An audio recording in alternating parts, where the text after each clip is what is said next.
Want to know why? Ask how. Howard the Humongous. We live in a country afflicted with two different plagues. One is the Democratic Party coronavirus, a highly contagious and lethal virus that's forcing us to lock down our economy and use social distancing to prevent the deaths of up to 2.2 million Americans. The other is the Donald Trump coronavirus.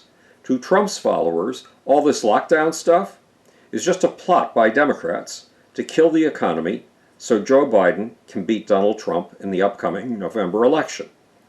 According to the pro-Trumpers, the coronavirus is no worse than the common flu or the risk of an auto accident.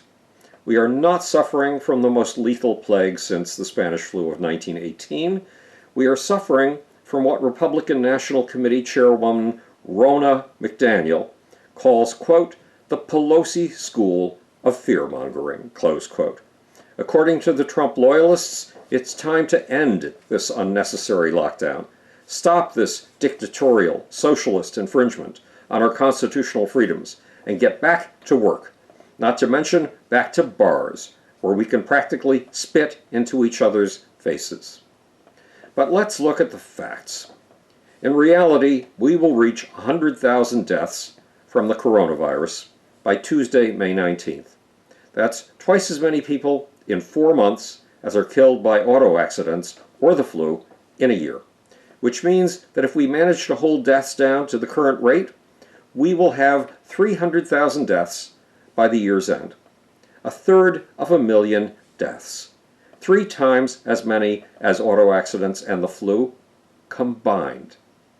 But Rick Bright, the former director of the Biomedical Advanced Research and Development Authority of the Department of Health and Human Services, told the House Energy and Commerce Subcommittee on May 14th that if we open up too soon, if we open up before we can test everyone and isolate the folks with the coronavirus, we will have, quote, the darkest winter in modern history, close quote.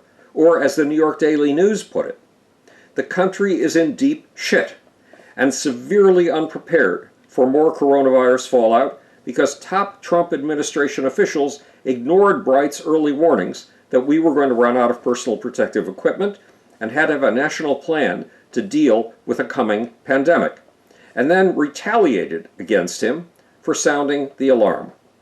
What's more, said Bright, we are very unlikely to have a vaccine a year and a half from now. Developing and testing a vaccine, then bringing it to market, will take longer than we think, which implies that we are even more reliant on testing than the testing advocates have thought. Topping it all off, Bright sees a fall season in which 2 monsters attack us simultaneously, a massive resurgence of the coronavirus coupled with an attack of the normal flu. Who is Rick Bright? Bright was demoted from his position as the nation's vaccine chief for a simple reason. He refused to back the president's plan to flood New York and New Jersey with hydroxychloroquine, a drug the president's stable genius and unparalleled wisdom told him was the way to stop the coronavirus. The president apparently wanted to hire someone for the job who would tell him what he wanted to hear and would do what the president wanted him to do. In reality, a study released May 14th showed that hydroxychloroquine has no positive effect on those who are attacked by the coronavirus. However, the study says that if you take hydroxychloroquine when you are sick with the coronavirus, you up the odds that you will die by 28%. There is a major problem at work here that popped up in China in the 1960s. In 1958, Mao Tse Tung, the founder of modern communist China, started what he called the Great Leap Forward. It was Mao's attempt to change a dirt-poor farming society into a communist paradise. Mao thought his plan was brilliant and would help take China higher than what he considered to be the most advanced nation in the world, England.